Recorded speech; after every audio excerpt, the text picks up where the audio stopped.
Hey y'all, it is Heather with Jumping Spiders USA. Make sure you give this video a like and then subscribe and click the little bell so you get notifications for all upcoming content.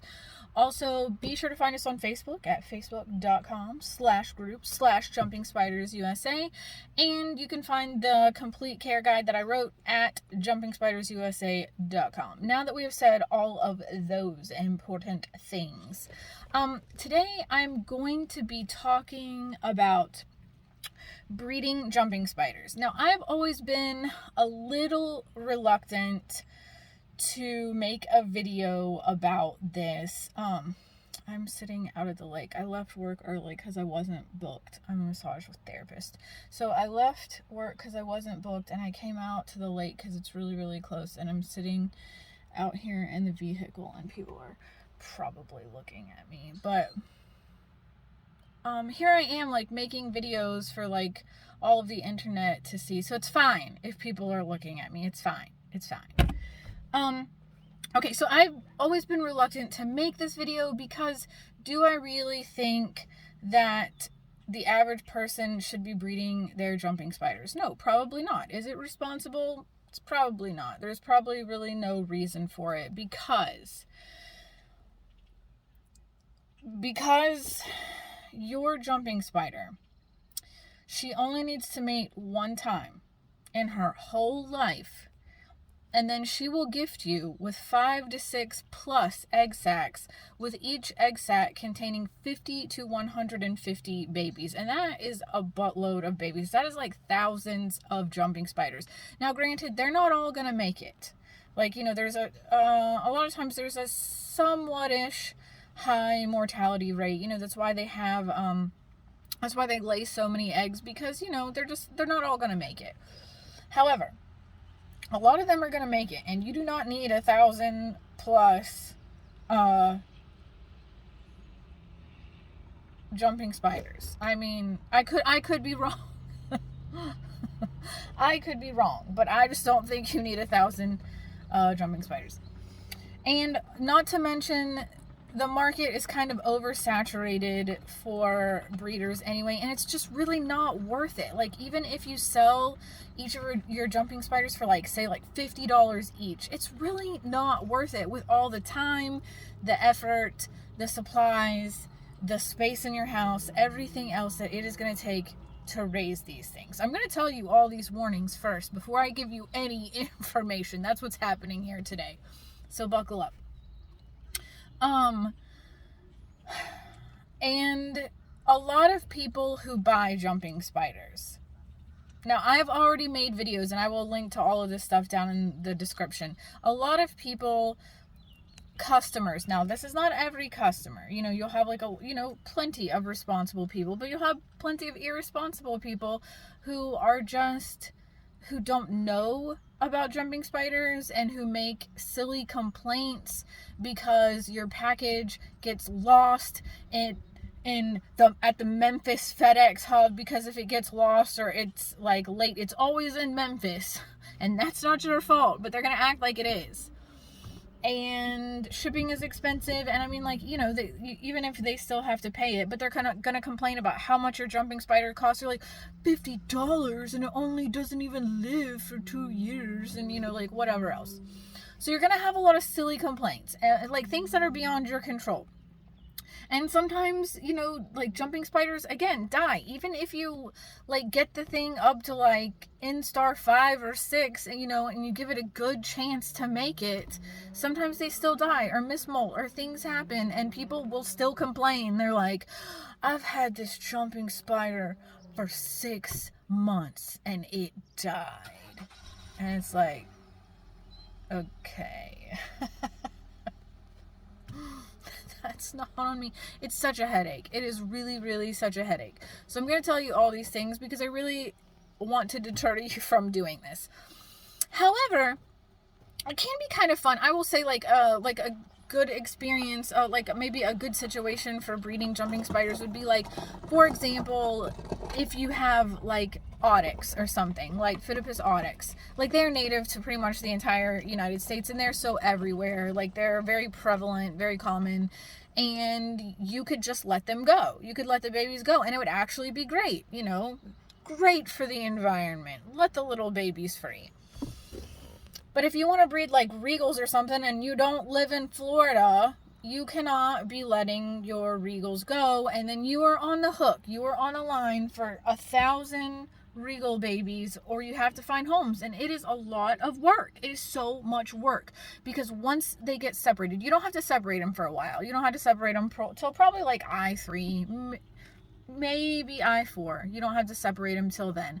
But once you separate them out into their own little individual cups, like, bruh, and you got like hundreds of them little shits, it takes forever to dump flies into 100 individual cups and spritz water into 100 individual cups. It takes forever to make and ventilate 100 individual cups. And then oh my gosh, and then you got to do it for more than 100, because like I said, she's going to be like so many clutches. Don't do it. Now that I've talked for 6 minutes about all the reasons why you should not be doing this, let's get into, okay, if you're actually still here, this is what you should know. Okay, so I have heard and seen in my group that some people have tried to pair spiders that were not ready.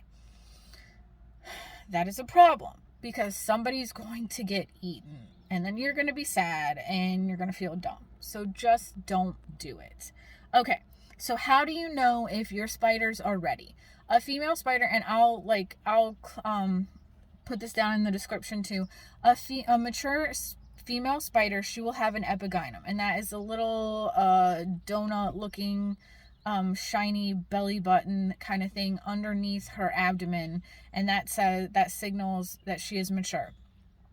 A mature male, he will have that like very, very boxy, very like front big wavy arm appearance, and he will have those pedipalps on the front of his face, and they will be like big and comma shaped. They'll be like right here, and they'll be like big and a comma shape like that on the front of his face. Not just like little nubs, not just like a bulbous, like they will be big and comma shaped. So that is how you know when they are mature. And you'll also know too, because he'll start like waving his arms and like dancing for all the females if you have them near each other in their enclosures. Like, so once he's got those, and once he starts like waving his arms and like dancing for all the females, bro, he is ready. He's not gonna hurt her at that point. Like before maturity, like, yeah, absolutely, he would eat a female. Once he is mature, he's not gonna hurt her. It's her that you have to worry about. If she does not accept him, then she may eat him. And then you're going to be sad and feel dumb. So, heed these instructions. So this is the way that I've always done it. I know that people have like different ways to do it, but I'm going to tell you the way that I do it. So, I always make sure that both of them are well fed. Again, he's not going to hurt her, but you know, it doesn't hurt to make sure that he's also well fed. Make sure she is well fed. Like, make sure she ain't hungry. That still doesn't guarantee that she's not gonna eat him. But make sure she's well fed.